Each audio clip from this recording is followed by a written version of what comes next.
Hey everybody, it's Peter, and this is the Yamaha V-Star 250. And it's not for everybody, but it's a great beginner bike. And I'm always hesitant to say beginner bike in 2024 because a lot of smaller displacement bikes now have plenty of power and have as much horsepower as much bigger bikes when I grew up. And that makes me old, I suppose. But this is kind of a cool bike for the right person. I actually had someone in my YouTube comments write to me and say, hey, can you review this bike? And I said, sure, absolutely.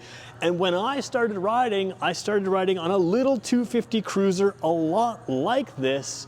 And I fell in love with riding because of that bike, and that's what we're going to talk about with this bike. We're going to talk about why you might like it, why you should avoid it, and if you have questions that I leave out, I'm filming here at McLean Sports, and they give me complete access to their entire vehicle lineup. Now, this one happens to be a 2021. I think this is a logical bike to buy used. If you want a 2024, there's two 2024s outside. We're going to look at them. They're the same thing. Actually, I'm not going to look at them in the video, but if you wanted one, you can get a new one or used one. We'll talk about new versus used as well. I think this is going to be kind of a fun video. I'm going to review it like I do every other bike. And again, if this bike isn't for you, no problem. Leave me a nice comment. Tell me you're glad that you remember your first bike, that kind of thing. But let's keep going and review this for those who may be interested in it. And we'll tell you about what it's all about. So let's set the stage for you. Part of the reason I love this bike is because it allows me to show you this picture right there, which is me on my Honda 250, which is actually 234cc. On the first bike that I ever owned, and I went everywhere. I did a 7-hour highway trip to go to some friend's house across international borders, and then I did a 7-hour trip home on that bike. I went everywhere. And part of the fun with a smaller displacement bike like this is you can go anywhere. And yes, sometimes it's a challenge. It hasn't got full, passing power on the highway, and it hasn't got all kinds of things, but that's kind of the fun of motorcycling. No matter what motorcycle you get, no matter what year it is, no matter how much power it's got, every motorcycle is a compromise. If you get an adventure bike, it's not a sport bike. If you get a sport bike, it's not as comfortable as a touring bike. If you get a touring bike, it's not the same, it's not as nimble as a naked bike. There's always a compromise in whatever bike you get. And what this does is it's a bike that you're gonna say, hey, I recognize it's a bit of a compromise. It's not quite as fast, it's not quite as big, it doesn't have the most modern technology, but you know what? It gets you out and it gets you riding. And something as pure and simple like this teaches you if you're gonna enjoy just the motorcycling part of it. And that's what this is. Now, my first bike had drum brakes front and rear, very poor brakes, it had terrible tires. This one's got a little bit better stuff. So let's start with the front wheel, work our way through, we'll talk about what this bike really has. So taking a look at the front wheel of this bike, again, this is simple stuff all the way around. One thing I will say is these are not the highest top brand tire, but the modern tires do have better rubber, better grip than bikes of the past. So even though this isn't a bike that reminds you of older bikes, it is nice to have new rubber. And if you're buying new or used, one thing to keep in mind is that a lot of these little bikes, sometimes they don't get a whole lot of mileage. People only use them for around town, and the tires can start to crack out. So it's one of the benefits of buying a new bike. You know that the oil changes have been done, you know that the tires are newer rubber, and you can take some confidence in the fact that you've got something that's reliable and still not that expensive, and they'll hold their value well enough to sell in the used market as well, which is one thing that's good to know. What you've got here, pretty simple spoke wheel, looks like a chrome rim, and then you have a disc brake, which again really matters. Most of your braking on a motorcycle is done with the front wheel. You want a solid, a good front brake, and this one is a disc, lots of ventilation in there so it can handle the heat of stopping. This is not a heavy motorcycle. If you're riding this motorcycle, you're probably not an extremely heavy person. If you're a 300-pounder, this is not the bike for you. But again, this works very well for this bike. Like I said, I had drum brakes on my first bike. This one doesn't. Now, the other thing you're going to find is traditional suspension. Sometimes, super high-end sport bikes have upside-down suspension. Gives you a little more stiffness up top, gives you some adjustability.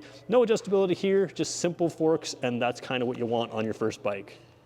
So what makes the Yamaha unique in this 250cc kind of cruiser class is the V-twin engine. So traditionally what you have, including on the 250cc bike that I started out of, is what you have is a parallel twin. So a cylinder here and a cylinder here, and they're both sort of on this angle. They're side by side, they're parallel. This is a V-twin. Now, if you don't know anything about motorcycles, V-twin is the cruiser that everybody wants. So that's what most Harley Davidsons are. I think, yeah, most Harley Davidsons. Certainly any one of the traditional Harley Davidsons that you talk about. A lot of the big cruisers, they have that V-twin. Now the V-twin is going to give you unique character, a unique vibration. Now I'm not talking about the buzzy vibration, I'm talking about the thump vibration of a V-twin. If you start out on this bike and move on to sport bikes or something like that, you can always say you had a V-twin cruiser and you'll kind of have that traditional feel. Now again, it's not that loud rumble of a larger engine bike, but it does have a unique feel, which is pretty cool. Interestingly, these are air cooled, so that means a little bit less maintenance overall. You've got no coolant to deal with, no radiator hoses to worry about, that kind of thing. Just a very simple design here. And again, that traditional kind of feel. So this is sort of a lot of people that fell in love with motorcycling, fell in love with their air-cooled bikes when they started. And again, that does sort of simplify some sort of maintenance overall, basically just oil changes kind of thing instead of fluid changes with things like coolant and that kind of stuff, which again, do what you want with that.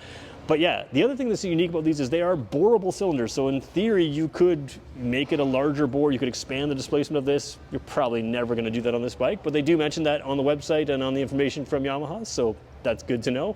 But yeah, traditional stuff, that's what you're looking for, or that's what you're looking at here.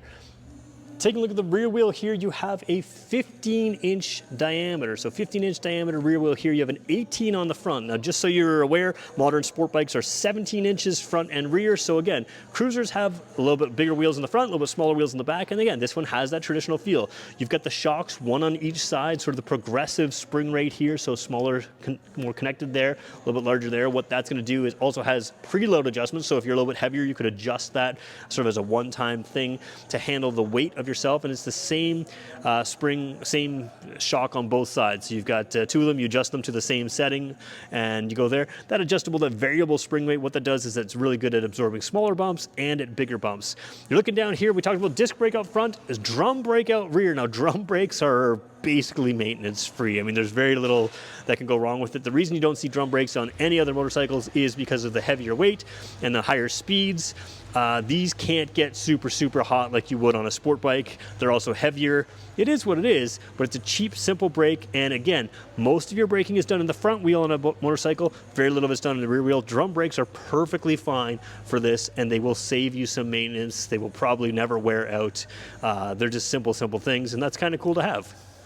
So let's talk about seat comfort on this. Now, first thing we have to point out is this is a smaller motorcycle. It's just a little bit more compact every which way. I'm about 6 feet tall, and this is a very low bike. Now, cruisers in general are lower anyways. They sit quite low, but you can see even at 6 feet tall, I'm fine here. I'm comfortable. I've got easy reach to the pegs and to the brake pedal there. So even as a 6-footer, I'm totally comfortable here. It's not too small for me, but if you were shorter, obviously you can easily reach the ground.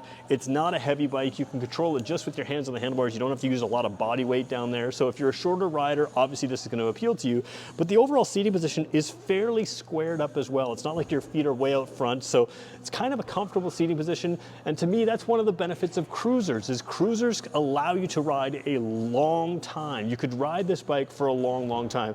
To me, I would put some bags on the back, do some trips and adventures, have some fun that way.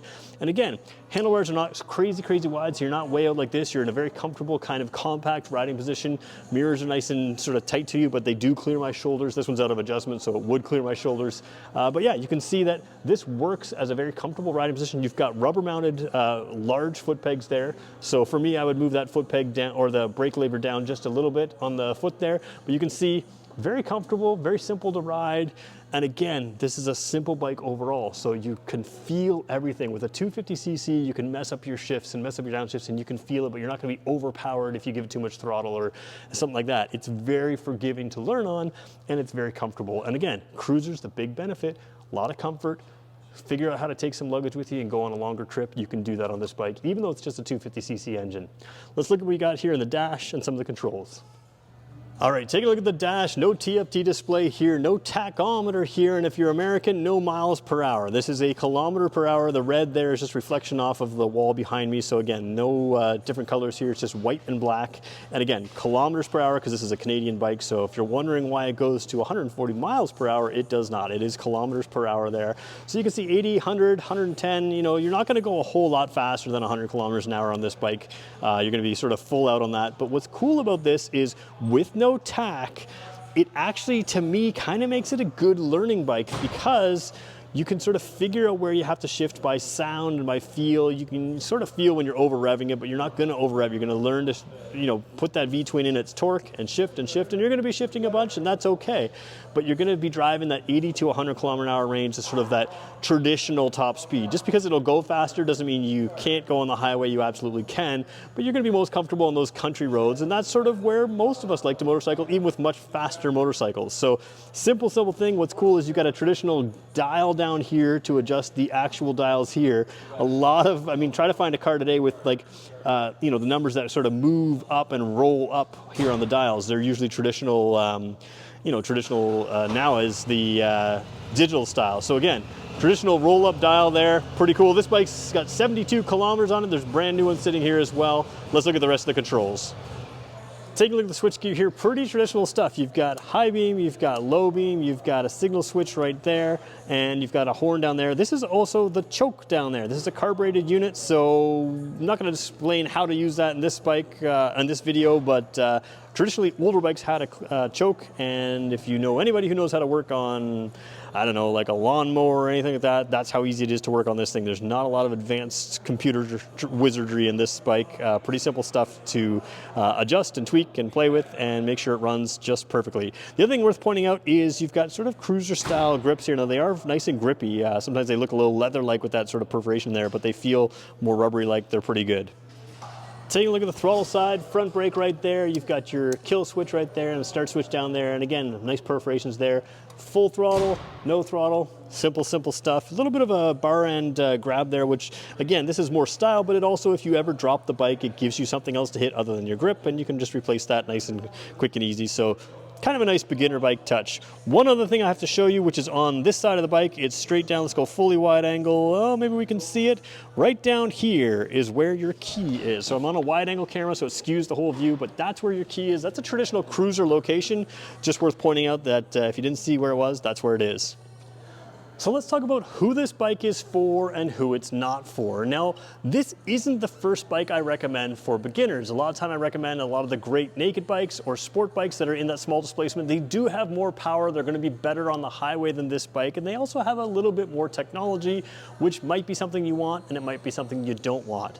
Why this bike is good is it really is a great beginner bike. It's the kind of bike that allows you to find out if you truly enjoy motorcycling. See, the problem with some of those other naked bikes and sport bikes is your mindset falls into, hey, this is a great performing bike. You know, they handle really well, and now I want something that goes faster and handles really well. And what that rider sometimes falls in love with is performance. This bike allows you to fall in love with motorcycling. It'll allow you to appreciate a wider range of bikes as you move through. This is not a bike that most people are going to keep for their entire riding career, but it will be something that they can enjoy and have fun, and you can do all kinds of things on it. You can go on, long trips, short trips. You can easily take it around town. It's not expensive to insure. It's not expensive to fuel. It's not expensive to maintain, but it allows you to have a true V-twin motorcycle to enjoy. So if you need all of that performance, then you're probably going to go out and buy a smaller displacement sport bike, and you're probably going to 2 years later want to move on from that sport bike, and you're probably going to want to move on from that bike and that bike and that bike. Whereas this bike is the kind of bike that if you're like me and you started out on a small cruiser like this, you always look back on with fond memories, and you recognize that it's not about the performance, it's not about the speed, it's not about anything else, it's just motorcycling that you like. And that's what this can help you fall in love with. So there's a great option. Now, used or new, again, this one's a 2021 with 72 kilometers. You can find these things with not a lot of kilometers because a lot of people, maybe buy them first because they can afford them or they can afford the insurance and they don't ride them that much and they trade them in right away. But if you're the kind of rider that knows that this is the kind of thing you want, you can keep it for 2, 3, 4 seasons.